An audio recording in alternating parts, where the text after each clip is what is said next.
আসসালামু আলাইকুম সবাইকে, ওয়েলকাম টু মাই পেজ। চলে আসলাম আরেকটি নতুন ভিডিও নিয়ে। তো ওই দিন আমরা সকালই ঈদ শপিংয়ের জন্য বের হয়ে গিয়েছি। আর ইনায়ের বাবার ছুটির দিন ছিল, এই জন্য ইনায়ের বাবাকেও সাথে নিয়ে গিয়েছি।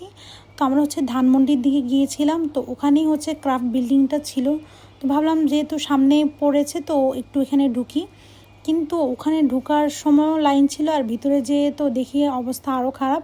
আমি ভেবেছিলাম অনেক বড় ভবন, তো ভিতরে এত সমস্যা হবে না, কিন্তু আমি ওখানে যে অবস্থা খারাপ দেখে আমি আবার পেছনের গেট দিয়ে চলে আসি। দেন আমরা সীমান্ত সম্বারে চলে আসি। আমরা মূলত সীমান্ত সম্বারে আসার জন্যই বের হয়েছিলাম। আর আড়ংয়ের নতুন যে ক্রাফট বিল্ডিংটা হয়েছে এটা ওই রোডেই ছিল, তো যার কারণ ওখানে একটু নামা আর কি। এরপর আমরা আমি সীমান্ত সম্বারে এসে প্রথমে বেবি শপটা সামনে পড়ে। তো আমি ভাবলাম যে ইনায়ার জন্য আগে কিছু দেখে নিই, এখানে কিছু পছন্দ হয় কি না।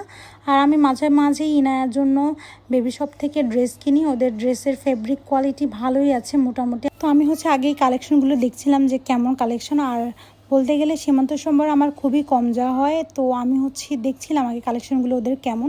আমি ম্যাক্সিমাম শপিংই করি যমুনা থেকে। তো যমুনার ওইদিকে রাস্তা কাটা, আমি জানুয়ারির দিকে গিয়ে অনেক অবস্থা খারাপ দেখলাম, তো এই জন্য আর কি ওইদিকে যাওয়ার সাহস এবার করিনি। আর না হলে বসুন্ধরা সিটি থেকে করি।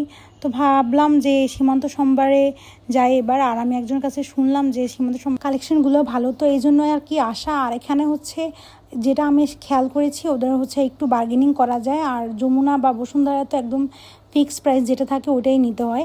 আর এখানে আমি ভালোই দেখলাম একটু বার্গেনিং করে কিনে আনা যায়। তো আমি ওদের কালেকশনগুলো অনেক দোকানেই ভালো কালেকশন ছিল, আমি ঘুরে ঘুরে দেখছিলাম, আনস্টিচও ছিল।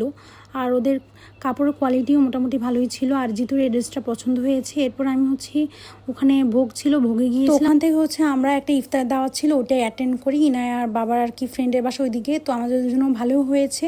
তো আমরা ওখানে ইফতার করে দেন আবার বের হয়ে যাই শপিংয়ের জন্য। তো এখানে সিরাত ছিল, ইনায়ের সাথে খেলছিল। এরপর আমি ওখানে পাশেই ছিল জয়া কালেকশন। তো ভাবলাম যে জয়া কালেকশানে যাই দেখে আসি। অনলাইনে ওদের অনেক বেশি ড্রেসগুলো দেখে আমার খুব পছন্দ হয়েছে। তো ভাবলাম যে সামনাসামনি যেয়ে দেখি যে ওদের ফেব্রিক কোয়ালিটি কেমন। আর আমার একটু খুঁতখুঁতা টাইপ আর কি, আমি যে সামনাসামনি ভালো না লাগলে আমার আর ওটা নিতে ইচ্ছে করে না, আর পরাও হয় না। তো ওদের কালেকশনগুলো দেখলাম ভালোই, আর অনেক বেশি ভিড় ছিল। মোটামুটি ওদের রিজনেবলের মধ্যে ভালো ছিল, আবার আহামরিও ভালো বলবো না আমি। যারা একদম টপ নচ চান তারা আবার জয় থেকে কিনতে যাবেন না। এরপরে আমি কিছুদিন পরে আবার গুলশান পুলিশ প্লাজে চলে যাই। এখানে আমার একটু কাজ ছিল লিরা ইম্পোর্টে, আমি কিছু অফার দেখেছি, তো ভাবলাম কিছু কিনি মেকআপ আইটেমস। অনেক দিন ধরে নিজে গিয়ে মেকআপ আইটেমস কেনা হয় না।